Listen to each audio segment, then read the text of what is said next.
Well, hey there, friends. I'm your host, Penny, and this is Criminally Nerdy.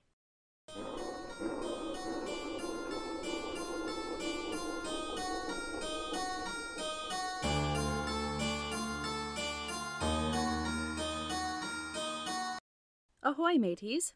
How is life treating you today? I hope that nothing but good things come your way this week and that you don't get any stupid meeting invites. Guys, I hate meetings. Well, pointless ones. And I have an idea. You know how when you're out of office and someone inside of your company tries to send you an email, they'll get a little pop-up before they send it that says that you have your out of office on, so they can rethink whether or not they want to send the email. I need something like that for meeting invites that pops up before you send it to me and says, if this meeting can be summarized in an email, do not invite me. Someone smart, make this happen. And we need a special alert for meetings on Fridays saying that meetings on Fridays are a violation of the Geneva Convention. If that meeting takes place after noon on a Friday, that is an act of war. And tailor it however you want. Whatever your Friday is, no one should be allowed to invite you to a meeting. In podcast world, I wanted to give a special shout out to Amber for her donation to my Buy Me a Coffee page. Thank you so much. As far as starting a podcast goes, just go for it, girl. You are hilarious and smart. I have every confidence that you are going to knock it out of the park, and I will happily be your first subscriber. If anyone would like to make a donation to the show, there will be a link in the show notes, or you can go to buymeacoffee.com/criminallynerdypodcast. I also wanted to say to the new listeners who have joined, welcome. I actually cried this week after seeing an influx of new subscribers in new cities. Hey there, Scotland and Sweden. Thanks for choosing to spend a part of your day with me. I hope you're having as much fun as I am. And before we jump into it, new and returning listeners, I just want to say again, I love you guys. I really do. I'm so happy you're here. And if no one has told you lately, you're killing it. Even if you don't feel like it, you are, and I'm proud of you.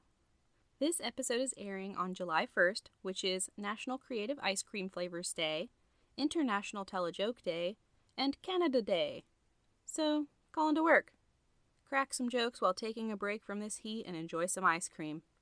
Now that you've cooled down and laughed it off, flee to Canada. After those debates, your boss is probably halfway there themselves. In today's episode, we will be discussing a man who was brought down Ted Bundy style by a routine traffic stop. Law enforcement agencies across the United States, including the FBI, worked together and through their determination were able to put a prolific serial rapist and killer behind bars after his 15-year reign of terror. This is the case of Robert Benjamin Rhoades, also known as the Truck Stop Killer. Please be warned, we will be discussing domestic violence, rape, torture, and murder. I'll try to give you a heads up when it's going to get graphic, but be aware overall, it's going to be a bumpy ride. No pun intended. Some of my sources for this episode were Murderpedia, GQ, All Things Interesting. The Murder in America podcast did an excellent deep dive, and I strongly recommend it if you would like some in-depth coverage on this case. And the TV show The World's Most Evil Killers. February 4th, 1990 was just another day in the Pasadena Police Department in Texas when Officer Stephanie Trammell of the Juvenile Unit was giving a missing persons report made by a woman named Carolyn about her 14-year-old daughter, Regina K. Walters. Sadly, this was fairly common because a lot of young girls and boys around this age were runaways, but this case would turn out to be the farthest thing from your run-of-the-mill runaway. Regina K. Walters was born on May 5, 1975, to Jerry Walters and Carolyn Simpson in Harris, Texas. Her parents had suffered a crushing blow when their firstborn child died shortly after birth. The couple did go on to have 3 more children, though. Diana in 1969, Brian in 1970, and baby Regina in 1975. But the heartbreak of losing a child never goes away.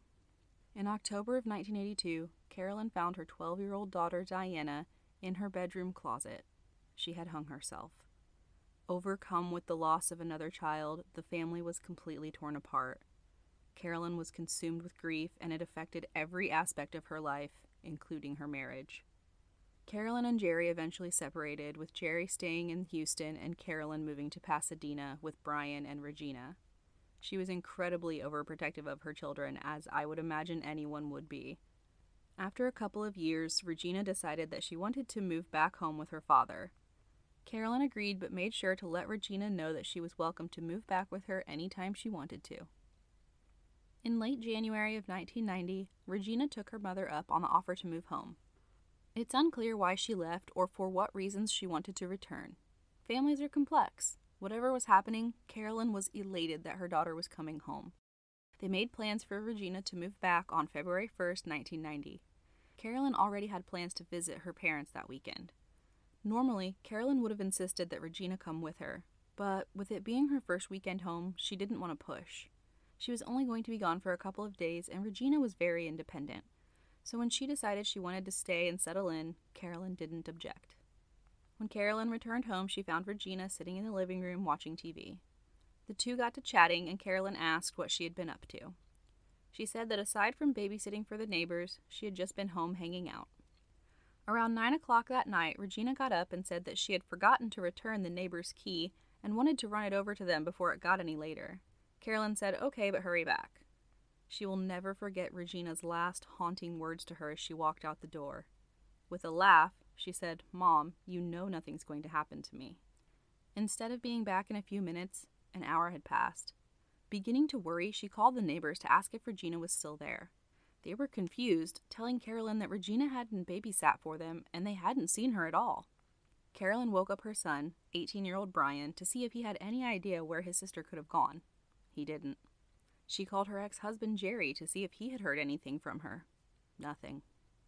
Carolyn was in a full-blown panic. This was her worst nightmare. She went to the police department first thing in the morning and filed the missing persons report. Carolyn wasn't one to sit around and wait.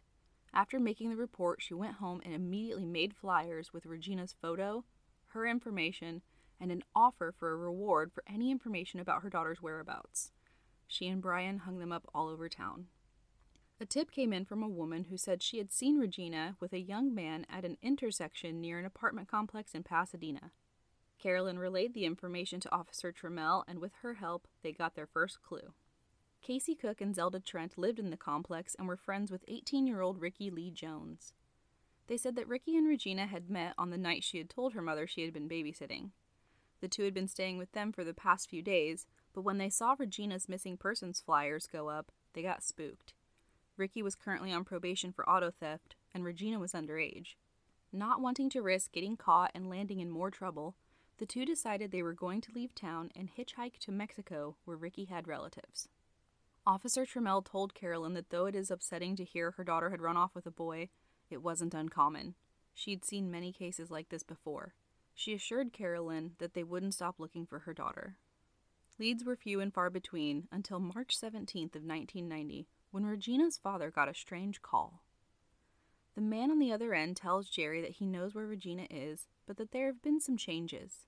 He says, "I've cut her hair. She's got short hair now." Jerry didn't give a shit about her hair, he just wanted to know where she was.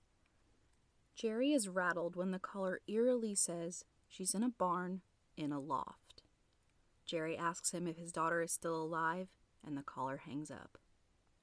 Shaken as all hell, he informs the police, Carolyn, and other family members in case they happen to get any strange calls. Police try to trace it, but the caller hadn't been on the line long enough. Sadly, horrible people exist and for some reason like to call in fake tips or just flat out mess with people who have missing family members, so Jerry tried to shake it off as just a prank call, because humans are the fucking worst. Investigators aren't so sure though. Not only was Carolyn's number the only one on the missing persons flyers, but Jerry's number was unlisted. Remember, this is the 1990s, you can't go on some Google deep dive and see if you can find someone's phone number. The only way someone would have had it is if he had given it to them, or they got it from someone who knew him. That same night, Carolyn got a call. Since Jerry had already warned her, she had a tape recorder ready. The caller asks if she has found her daughter. She says they haven't, so he tells her that if she wants more information, she is to meet him at the stop-and-go convenience store in town the next morning at 6:30, and then hangs up. Carolyn relays the information to police and shows up the next morning promptly at 6:30, but no one ever met her. The next night, she gets another call. This time, the caller says her daughter has been kidnapped by Mexicans and that if she ever wanted to see her again, she couldn't go to the police. She is given instructions to meet in a different location. She arrives, but again, no one shows. Both calls were able to be traced to cities in Texas. One was just a few blocks from Carolyn's home in Pasadena.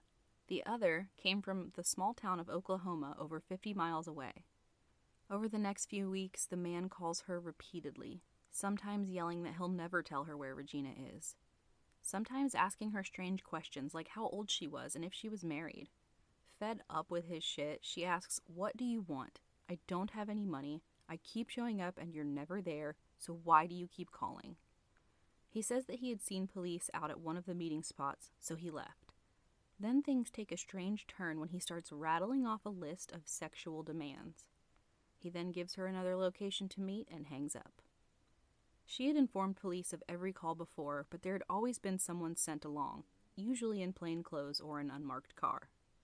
At this point, she was desperate to get her daughter back, so she decided that even though it was dangerous, she was going to go on her own. But again, no one showed.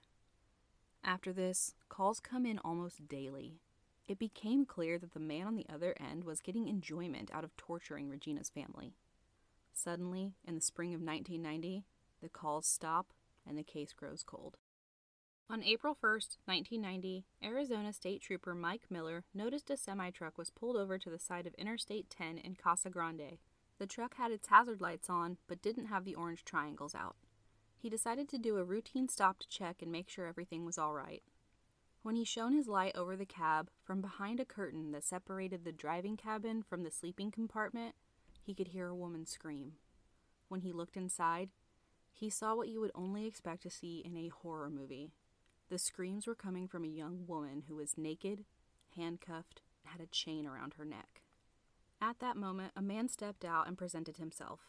He told the officer there was nothing to worry about, that the two were consenting adults. Officer Miller didn't buy it for a second. He told the man to place his hands on the vehicle. The man was calm and cooperative, even making sure to let the officer know he did have a pistol in his possession before he patted him down. After removing the pistol, Officer Miller cuffed the man and put him in the back of his patrol car. He rushed back to the woman in the truck, and once inside, he was giving a startling look at what was really going on. She wasn't just handcuffed. She was shackled at her hands and ankles, both of which were anchored to the truck. Around her neck was a horse bridle with a horse bit in her mouth. She had deep purple welts on her legs and chest, as well as multiple bruises. She was shaking and crying, clearly terrified by whatever had happened. Officer Miller put a blanket around her to give her what little comfort he could, while he went back to his patrol car to search the man for the key to the shackles. When he got back to the vehicle, he saw that the man had gotten his hands in front of him and was attempting to get out of the handcuffs with the very key Officer Miller was coming to search for. Minutes later, and he would have escaped. Not today, mother trucker. Both were taken to the Casa Grande Police Department and the truck was searched. Inside, they found that the truck had been purposefully outfitted to be a traveling torture chamber. There were bolts that had been installed for chains to be anchored to. They found chains, handcuffs, other kinds of restraints, whips, clamps, needles, and an 18-inch double-sided sex toy. Some of the items were inside of a black leather briefcase. They found boxes of ammunition and a white utility towel with blood on it. Along with all of this, they found a roll of film, which they promptly sent to be developed.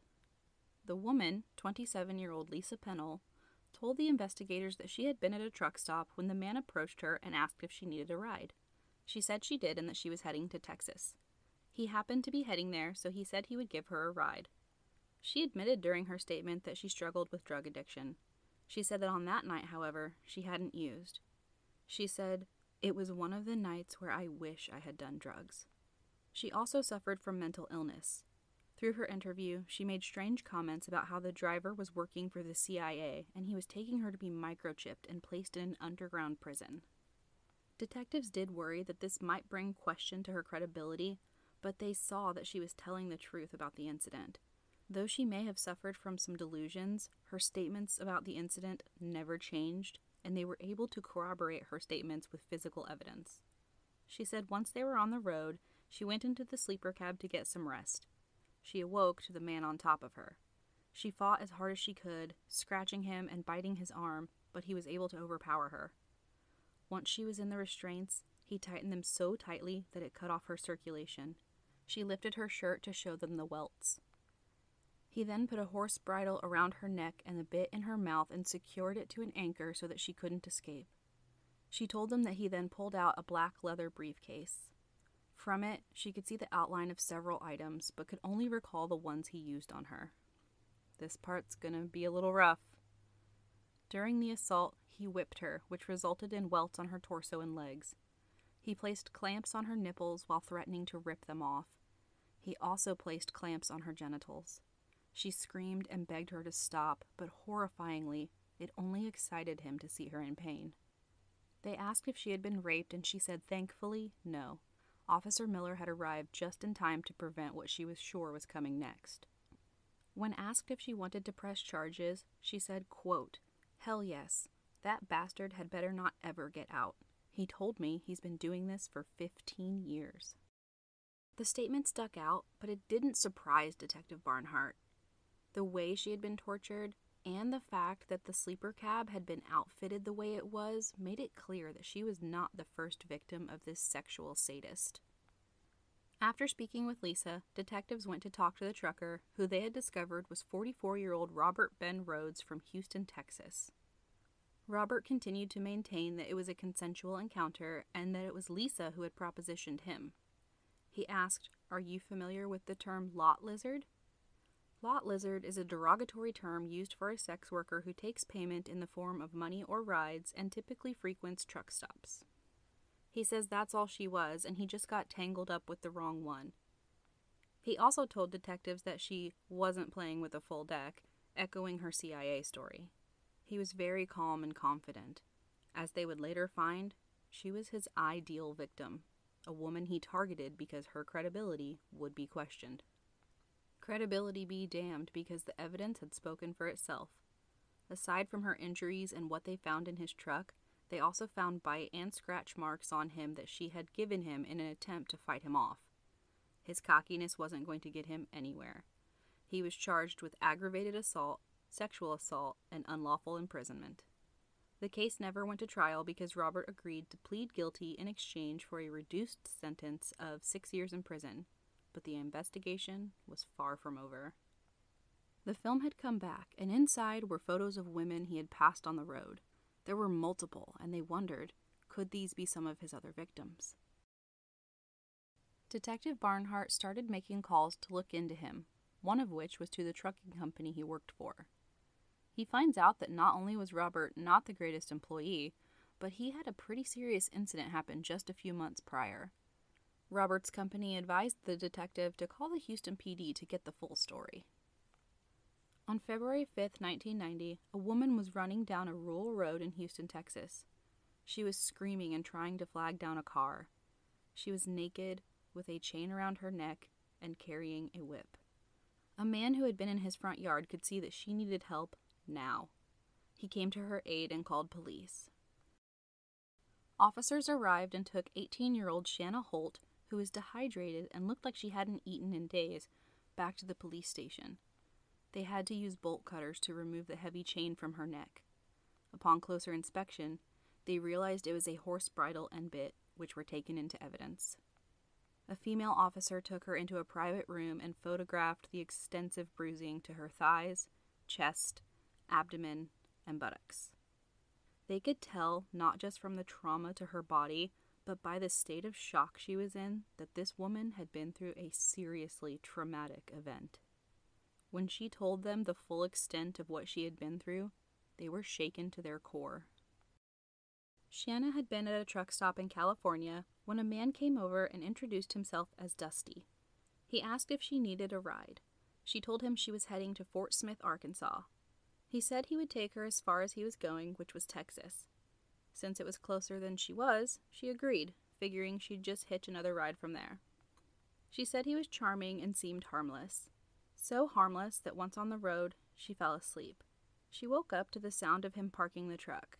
When she looked around, it was pitch black outside, and she realized that they were on the side of the road in the middle of nowhere. She felt uneasy, so she decided she was going to jump out and walk or find another ride. As she was reaching for the door, Dusty grabbed her arm, pulled her back, put a gun in her face, and ordered her into the sleeper cab. She tried to fight him off, but he was much stronger than she was. He put handcuffs on her wrists that she said were attached to the truck. He then took her pants off and shackled her ankles. She sobbed and pleaded for him to let her go, but the charming man was long gone. The man in front of her was cold and cruel.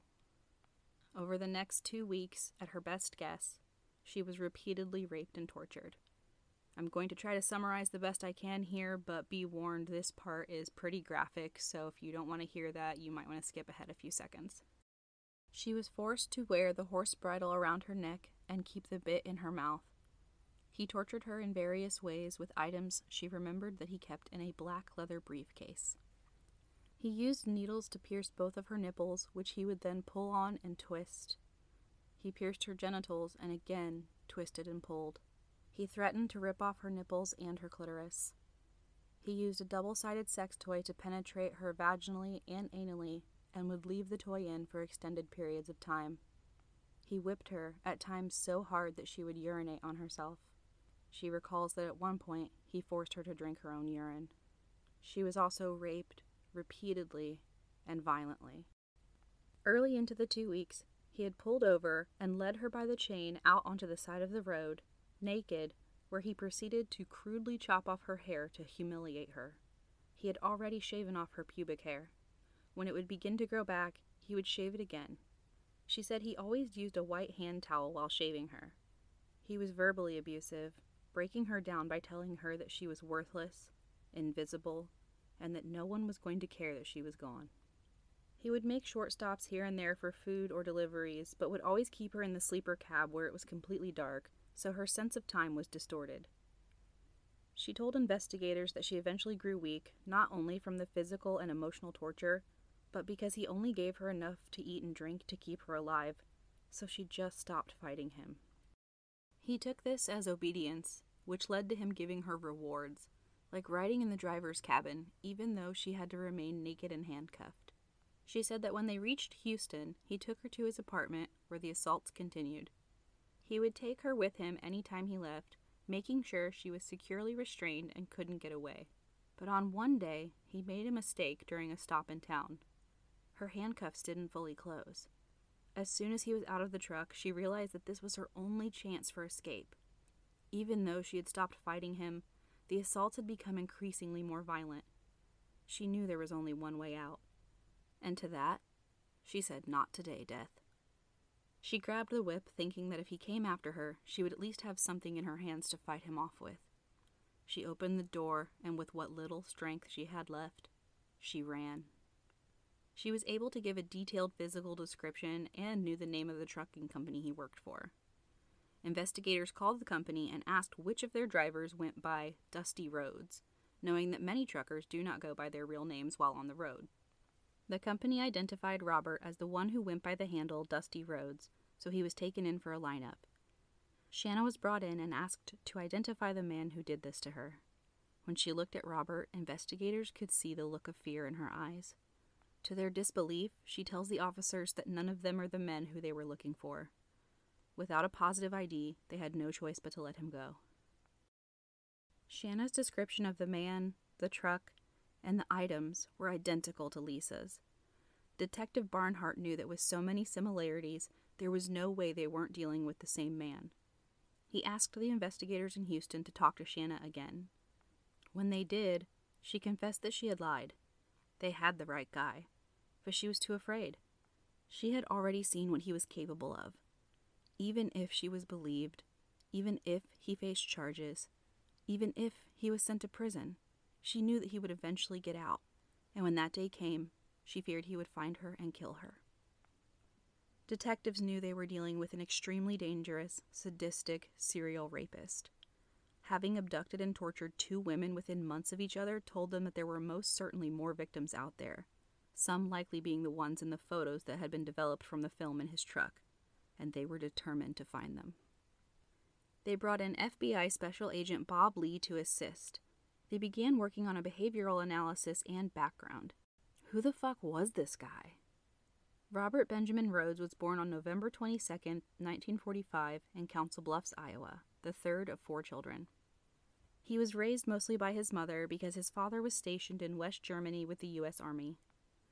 His father returned when Robert was in elementary school and began working as a firefighter, eventually working his way up to captain of the fire department.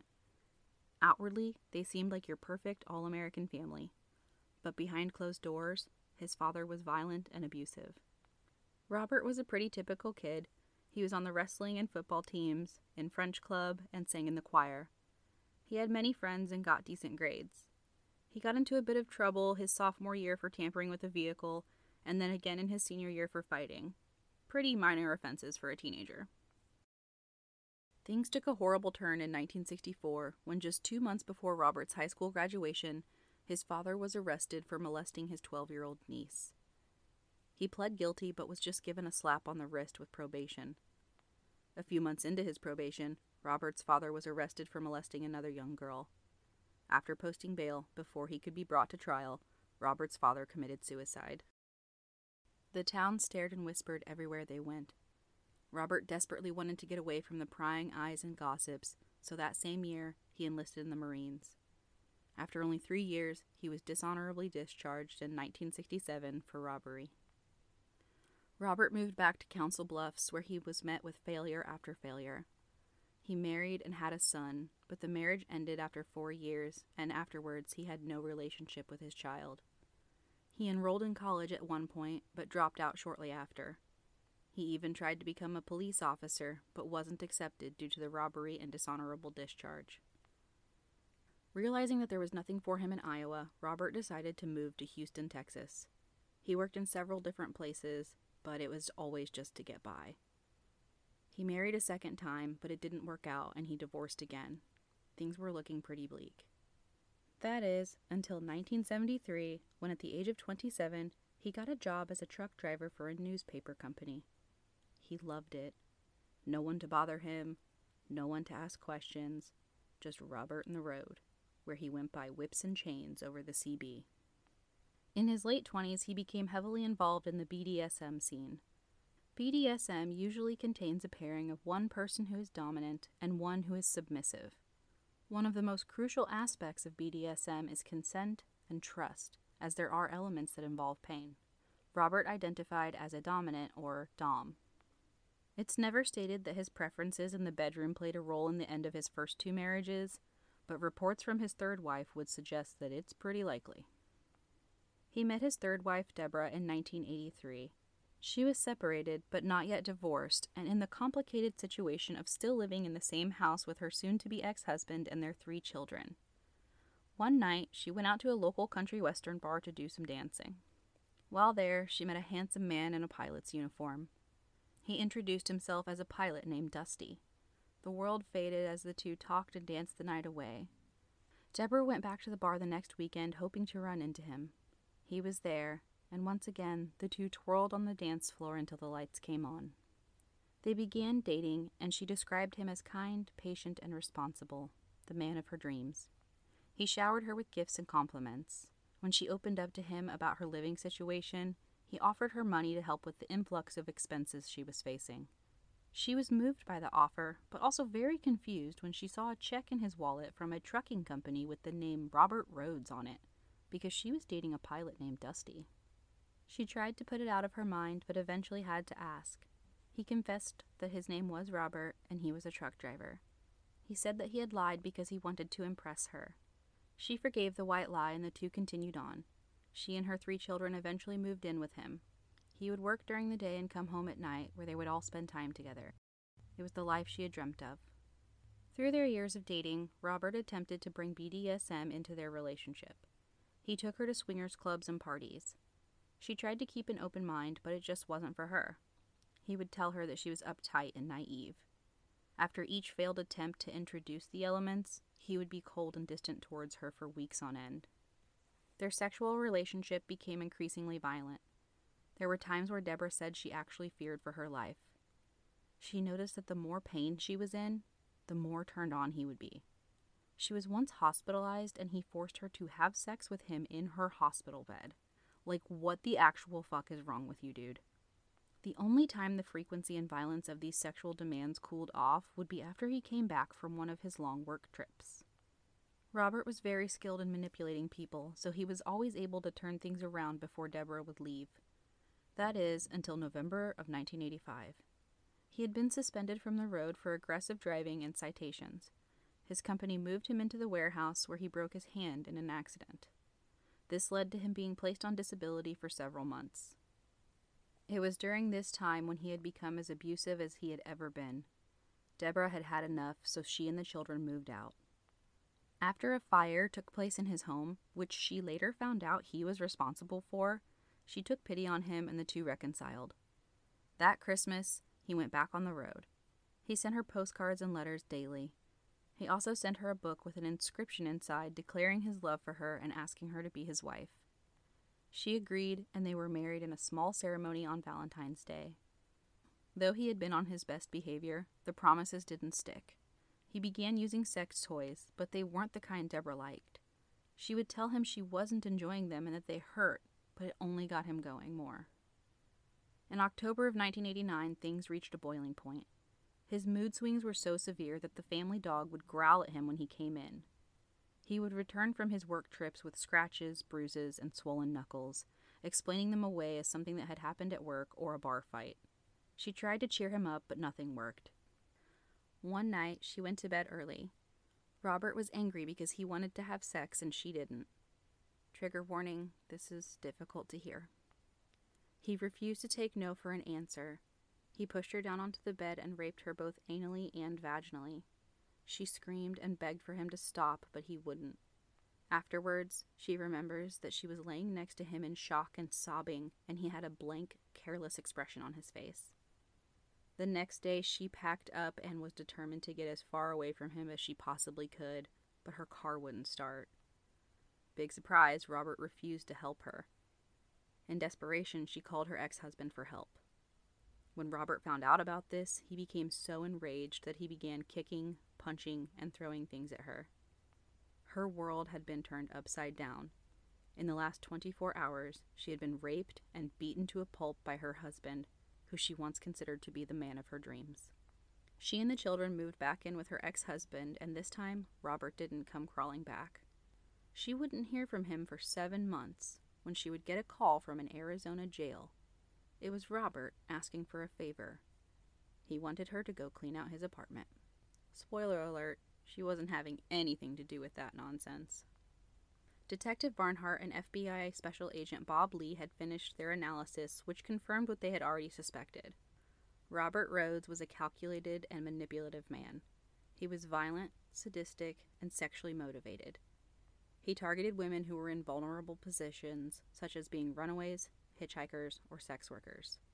His work made it easy for his crimes to fly under the radar, since he traveled all over the country, and his victims were women who were transient in nature.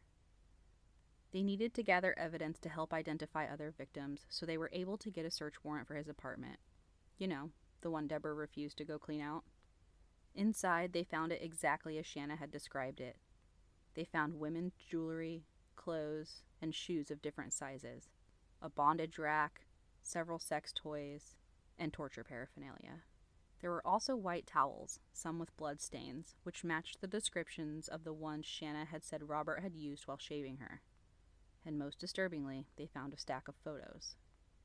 They were of women who were naked, shackled, and posed in various positions.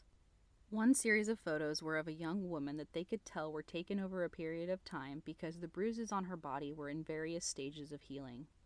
Some of the photos were of her naked, and some were of her in a dress and heels inside of a barn. Sometimes she had painted nails, sometimes she had makeup on. She had a short, choppy haircut, just like Shanna's. In fact, many of the women in the photos had the exact same haircut. They quickly realized this was his signature. Everything was taken into evidence and combined with the previous analysis. It was determined that he was not only a serial rapist, but he was almost certainly a serial killer. Thankfully, he was in jail where he couldn't hurt anyone, but he wouldn't be there forever. They needed to identify victims so that he wouldn't be able to get out and continue. They began looking for Jane Does matching his victim profile, specifically ones who had whip marks, puncture wounds to their breasts or genitals, evidence of torture, or the signature short haircut. In September of 1990, a farmer in Greenville, Illinois, was inspecting a barn on his property. When I-70 was built in the 60s, his land had been split in two, with the barn on the other side. Because of the split, he hadn't used it in decades. He had actually scheduled to have the Bond County Fire Department come and destroy it, and was making sure there were no tools or stray animals inside before they arrived. Inside the barn, in a loft, he found human remains. He called police, and they were able to determine that the remains were that of a young girl with a short, uneven haircut. She was left naked, face up, with her arms above her head cuffed to a beam and her legs spread apart. She had a garrote attached to a wooden board around her neck that had been so forcefully tightened that it had been embedded into her skin. The medical examination would show that it had actually been twisted 16 times, which would have been a painfully slow strangulation, suggesting that whoever did this enjoyed seeing her in pain. Detective Michael Sheely worked the case and determined that because it was right off the interstate, someone had been driving with the victim, saw the abandoned barn as an opportunity, and decided to kill her there. The victim was between 14 to 15 years old and had been dead for around 6 months. Her information matched up with over 950 missing persons cases throughout the country, but he was able to narrow it down to about 100. He sent the victim's information to the agencies in charge of looking for the missing girls to see if they happened to have a match. On October 16, 1990, the information on this Jane Doe made it to the desk of now Detective Stephanie Trammell. She called Detective Sheely, and when she found out that the victim had been in a barn, in a loft, and had short hair, she knew it was Regina solely based off of the creepy calls that her parents had received. She sent over Regina's photos and dental records, and it was determined that, sadly, yes, she was their victim, found over 800 miles away from where she had disappeared. They were now certain that the person who had been calling Regina's parents was their killer, and Ricky was their only suspect. Like Regina, he hadn't been seen since they went missing. The recordings of the calls were played for the family and friends, but they were adamant it was not him. The man on the recording was much older. The FBI agreed that Ricky was not a good suspect. They had been able to determine that Regina had been held prisoner for 2 weeks before being killed. The nature of the killing suggested an older man who traveled often and had well-developed sexual fetishes. Ricky not only didn't have the means to keep her captive, but he did not fit this description. Though he was a bit of a troublemaker, nothing about him suggested he was violent. So, though Regina had finally been found, who killed her remained a mystery. That is, until FBI agent Mark Young heard about the phone calls the family had received, saying their missing daughter now had short hair and was in a barn. He remembered his colleague working on a case of a serial rapist who had pictures in his home of an unidentified young girl with short hair in a barn. He went to the Houston FBI headquarters to look at the photos they had in evidence and sent one to Detective Trammell, who believed it to be Regina. There was something else in evidence from Robert's apartment. A green spiral notebook. Inside the notebook, they found a strange code. He would write phrases like Exit 99, Service Road, Fun and Hide.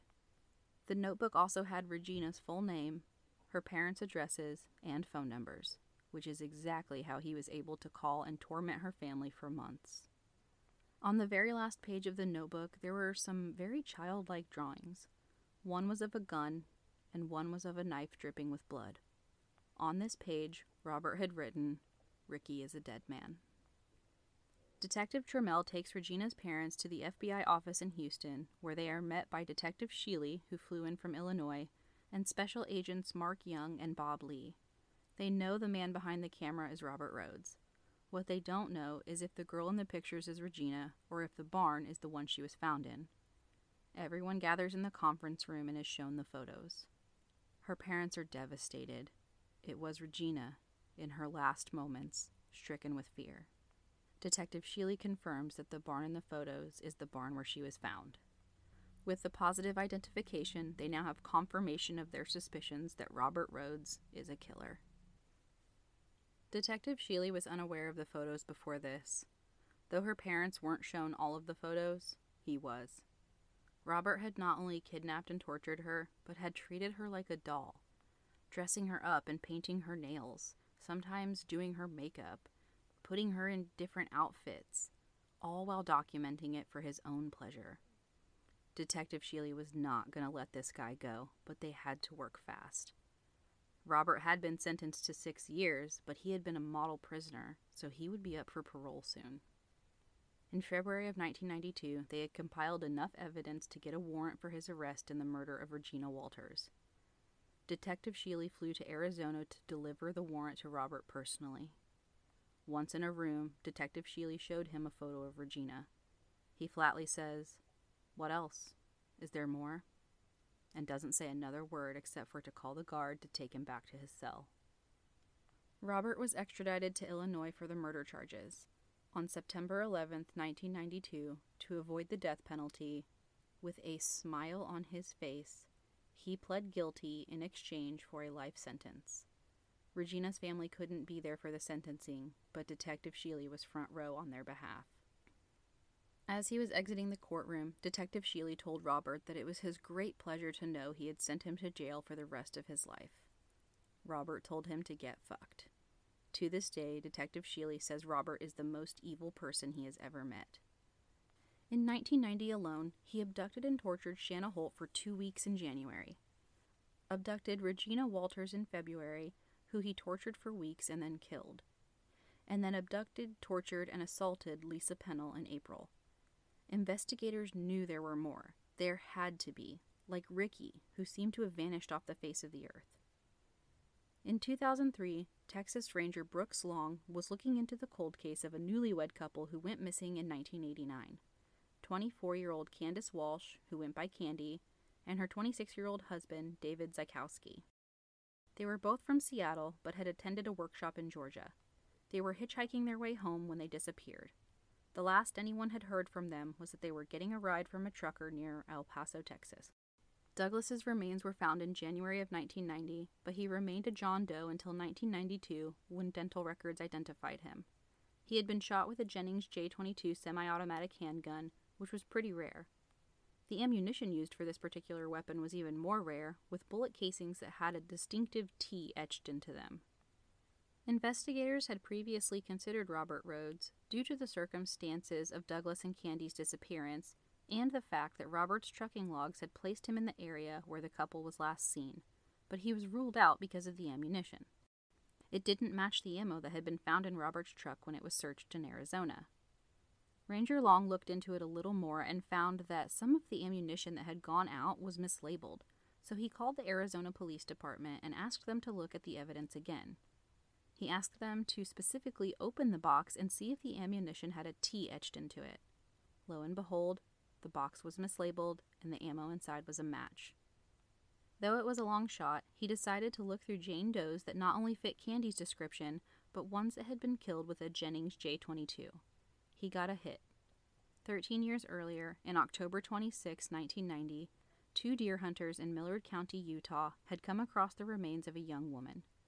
She had been shot in the head 4 times with what turned out to be the same gun that had been used to kill Douglas. She had never been identified, so for over a decade, her remains were kept in an evidence vault. Ranger Long sent over her dental records and she was able to be positively identified. Based on his trucking logs, after picking the 2 up, Robert almost immediately took Douglas to a rural area where he was unlikely to be found, stripped him, and killed him. He then kept Candy captive for 7 days, raping and torturing her in his traveling dungeon before reaching Utah. Once he found a desolate area, he drug her from the truck, naked, and shot her in the head 4 times, leaving her body to the elements. The only piece of physical evidence to tie Robert to the murders was the ammunition. Everything else was circumstantial based on his trucking logs. That is, until Ranger Long asked if the white towels that had been gathered as evidence could be tested for DNA.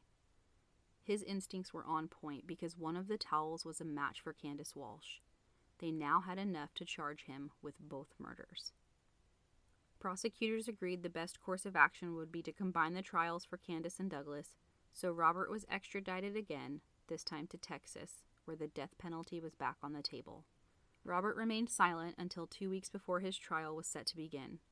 He knew that the death penalty was very likely, so in March of 2012, he pled guilty to the charges of capital murder. In exchange, the death penalty was taken off the table, and he was instead given another life sentence with no possibility for parole. Ranger Long was still convinced that not only were there more victims, but there was one in particular that he knew Robert was connected to: Ricky. He set his sights on searching for unidentified remains that matched Ricky's description. It wasn't an easy search, but he was finally able to turn up a promising John Doe that had been found in 1991 in Mississippi. Unidentified for 2 decades, they were able to use a DNA sample from his mother to give him back his name, Ricky Lee Jones. Unfortunately, there wasn't enough evidence to charge Robert with his murder, so he was never brought to justice. The positive that came out of this was that his family finally had closure. Originally thought to have had between 10 and 15 victims, the FBI's Behavioral Services Unit has now linked Robert to between 45 and 50 victims that not only fit his profile, but his trucking logs placed him in the vicinity of the women at the time of their disappearances. Based on their data, he started abducting, torturing, and killing in 1975. They believe that at his peak, he was killing up to 3 women per month. Identification attempts continue, but given the extent of their effort so far, it is likely that the ones who have been linked have not yet yielded enough physical evidence to bring charges against him. He is a calculated, cold-blooded killer and sexual predator who took great enjoyment from torturing his victims and tormenting their loved ones. He remains silent on any other potential victims, his last act of cruelty being that the families of those not yet identified may never have closure. I can offer you a ray of sunshine through the shitstorm that is Robert Rhoades. Deborah was granted a divorce in 1991. Her life was turned upside down and inside out by this man, both while she was with him and after his arrest. She had to move after the news went national, as she couldn't deal with the stares and whispers. Through it all, she overcame. She is happily remarried and speaks at domestic violence conferences. She has also spent time over the years volunteering at shelters for women who have been physically and sexually abused. She took his darkness and turned it into light. I didn't find much about Lisa or Shanna, but my hope is that they have found peace and have gone on to lead the beautiful lives they deserve. As for the vile sack of shit named Robert Rhoades, he's serving out his life sentence in a maximum security prison where he will stay until the day he dies. Simply put, I hope he rots, slowly. I hope he spends whatever years he has left in pain, torturous amounts of pain. And that, my friends, is the horrifying case of Robert Benjamin Rhoades, the truck stop killer. That's all I've got for you today, my guys, gals, and non-binary pals. Please make sure to rate, review, and subscribe so that you never miss an episode, like next week when we'll take a look into the life and crimes of a real-life Black widow. If you'd like to make a donation to the podcast, there will be a support the show link in the show notes, or you can go to buymeacoffee.com/criminallynerdypodcast. You can find me on Facebook, Instagram, and TikTok at Criminally Nerdy Podcast, Twitter, X, whatever, at Crime Nerd Pod, or shoot me an email anytime at criminallynerdypodcast@gmail.com. Till next time, keep it nerdy.